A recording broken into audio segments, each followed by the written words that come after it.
G'day guys, welcome to Scotch Down Under. He's Kibble. He's Ken. And this is Wild Turkey Rye.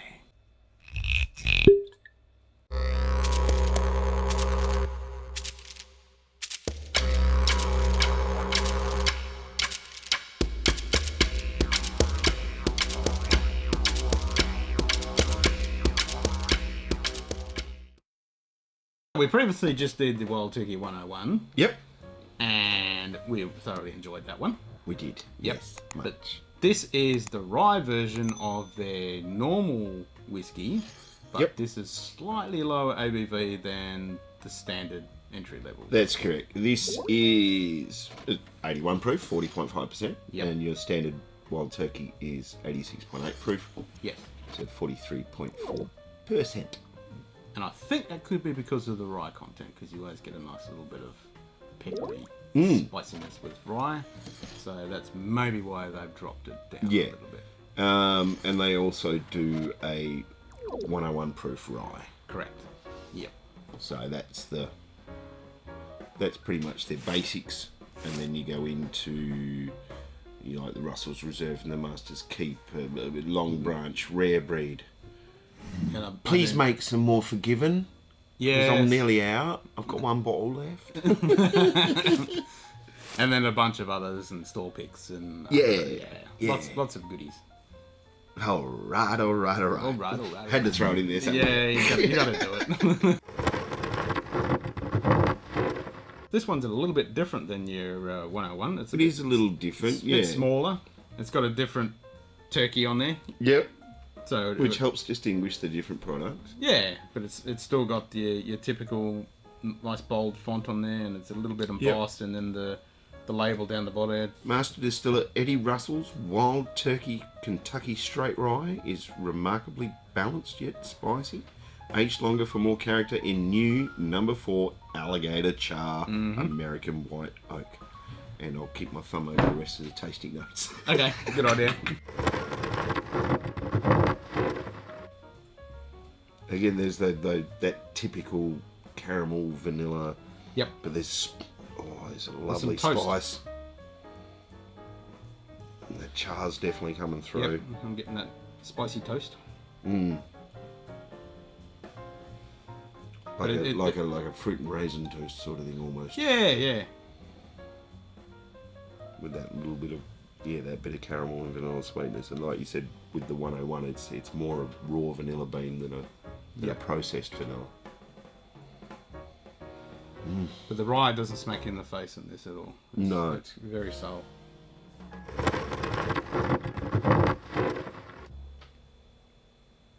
He was like, yeah. I was very nearly gonna, and I was like, wait a minute, I'm gonna get in trouble now.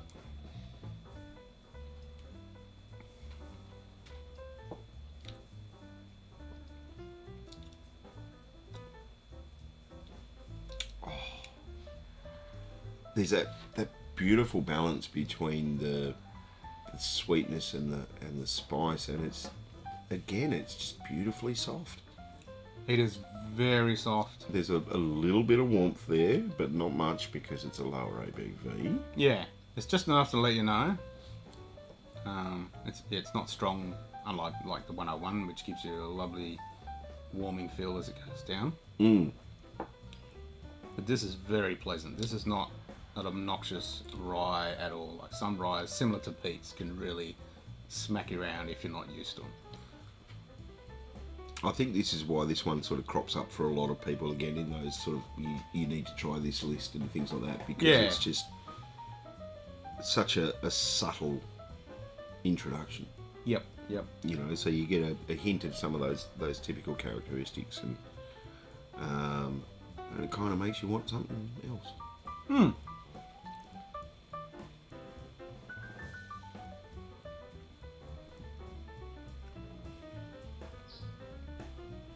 Yeah, it's all round pleasant, isn't it? A little bit of lemongrass.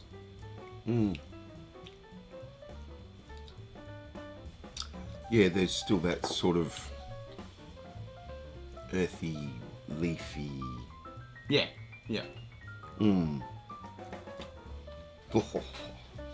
I'm so glad I bought this now.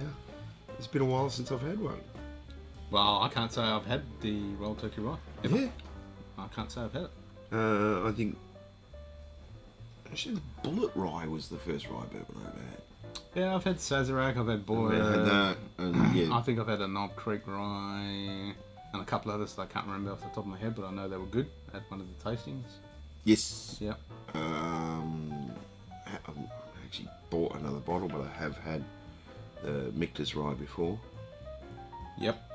And, Yep. Everyone says that one's pretty good. Yep.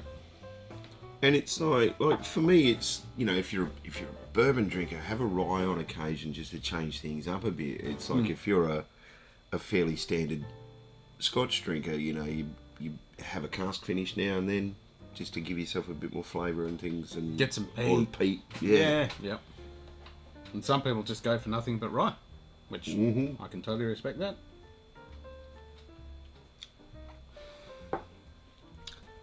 So yeah, this is like, for me, the big difference between, I mean, even though it's not the same ABV, but you know, this, well, even between this and the standard turkey, is that sort of that earthiness, you know, and not so much of the cherry that you get from it in it as a typical bourbon note. True. So it's less fruit, more plant. Yeah. It's a good way to put it. Yep. More grain, more plant. I got a little bit of pine needles. Just then. Well, I will add some water. It is a low ABV, but we'll add a little bit and see what happens. But it's got a very sort of, I mean, there's definitely some of those oaky notes, but it's more sort of in the background, like bark. How it's got that, you know, I guess that sort of earthy, fibrous. Okay, so you've gone up to the cherry tree. Instead of just grabbing the cherries and shoving them in your gob and getting that big typical... Yeah, you're just giving the tree a bit of a lick. You're just giving it a bit of a lick and a bit of a chew on the stem. Where you can smell the aroma of the cherries in the background. Yeah. Yeah. Because, yeah, that's the thing with this one in particular is... Yeah, I'm really not getting that cherry note. No, this is a lot more earthy, barky, dry pine needle, dried leaves, pine cone, not pine needles, pine cone, a dry pine cone. Yeah, it's always been buried in the ground for a little bit, and you've picked it up. But there's still a bit of oak in the background. There's some caramel and vanilla.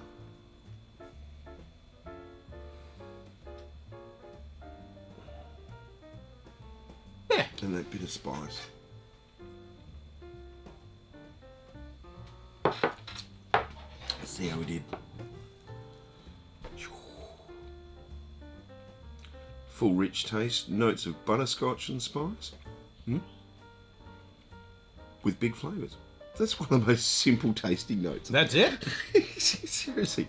This rye whiskey has a full rich taste with prominent notes of butterscotch and spice. With big flavours, Wild Turkey Kentucky Straight Rye is bold and genuine with no compromise. I actually like to finish with the water. Yeah. That brings through a bit more of that bourbony, cherry, oaky flavour. And it hangs around. That cherry, it's like at the back. But it's become more of the cherry pit rather than the cherry itself. Yes, yeah. You're chewing on the cherry pit. Yeah.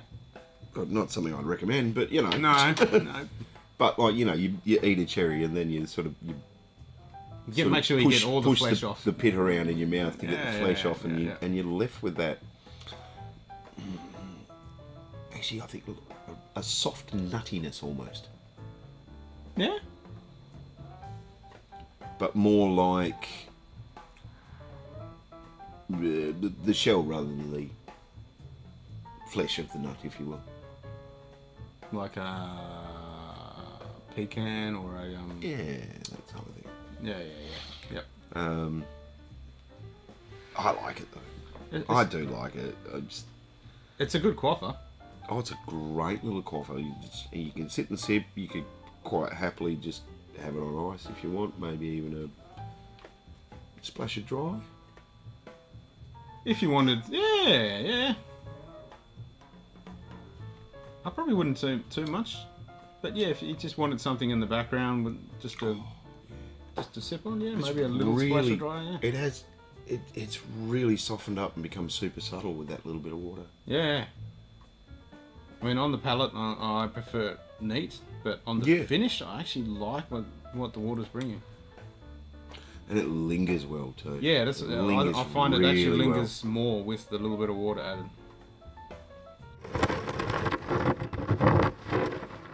So how much dollary dues are we going to throw out for this one? What did I figure out I paid for this? About 65. Yeah. It's around that. It's around the $60, $65 mark, depending on where you go. Yeah. And it's a solid little drop for the price. It's not bad. I mean, if you like your wild turkey, and you've never tried a rye, this would be a no-brainer to grab one of these to have a go at the rye. And then if you're someone who likes the 101, then obviously you're going to go the 101 rye.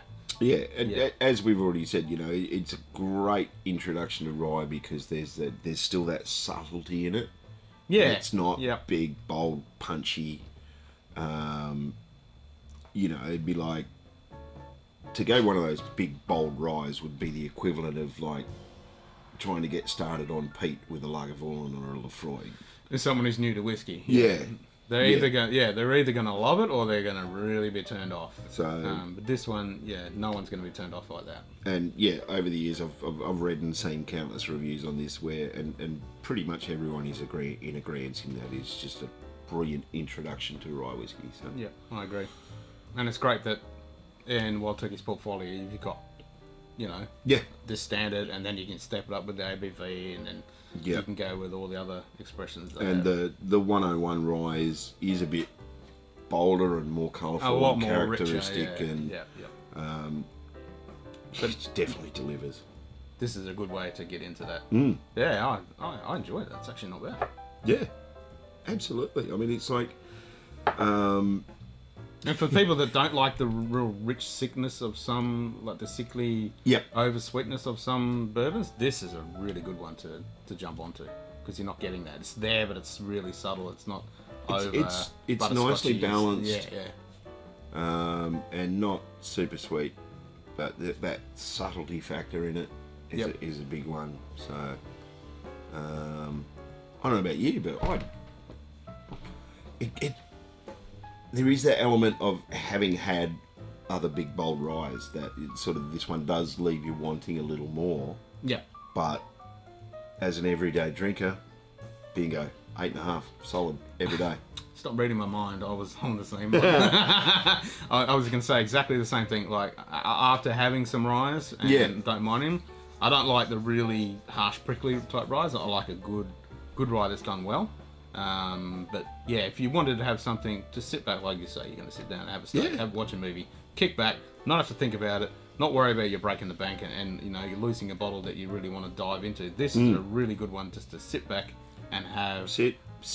Yeah, you don't need to think about it. No, but you can have those moments where you just go, this is good. Just hold it in your mouth for a bit, swirl it around, and just be like, oh yeah. Yeah, this is not bad. Yeah. Exactly. Yep. During the boring part of the movie that the missus is really into, that's when you go. And the missus is sitting there and she doesn't like whiskey much, and just try this. You never know, she might actually really like, because this is not offensive at all. There you go. No. So that's a really good entry into rye. Yeah. Good entry into bourbon in general, because it's something a little bit different. And that's the beauty of it, is you've still got a lot of that standard bourbon character there, but you've got that additional flavour, and that earthy as I said, oak. It's comparing, like for me, the comparison in the Scotch world is a standard finish to a port finish. Just a bit more flavour, bit more character, bit more depth. Not really a necessity with this one to add a bit of water, but it's nice that there is a bit of change. It doesn't kill it. No. No, So, I actually, I was a little surprised that finish really opens up and sweetens up a little bit. That's quite Awesome. interesting. Yeah, yeah. Love it. There we go. And as I said, having not had one for a while, I'm now really happy with myself that I bought it again. Well, I'm happy because I've never had it. So until next time, Have a good one. one.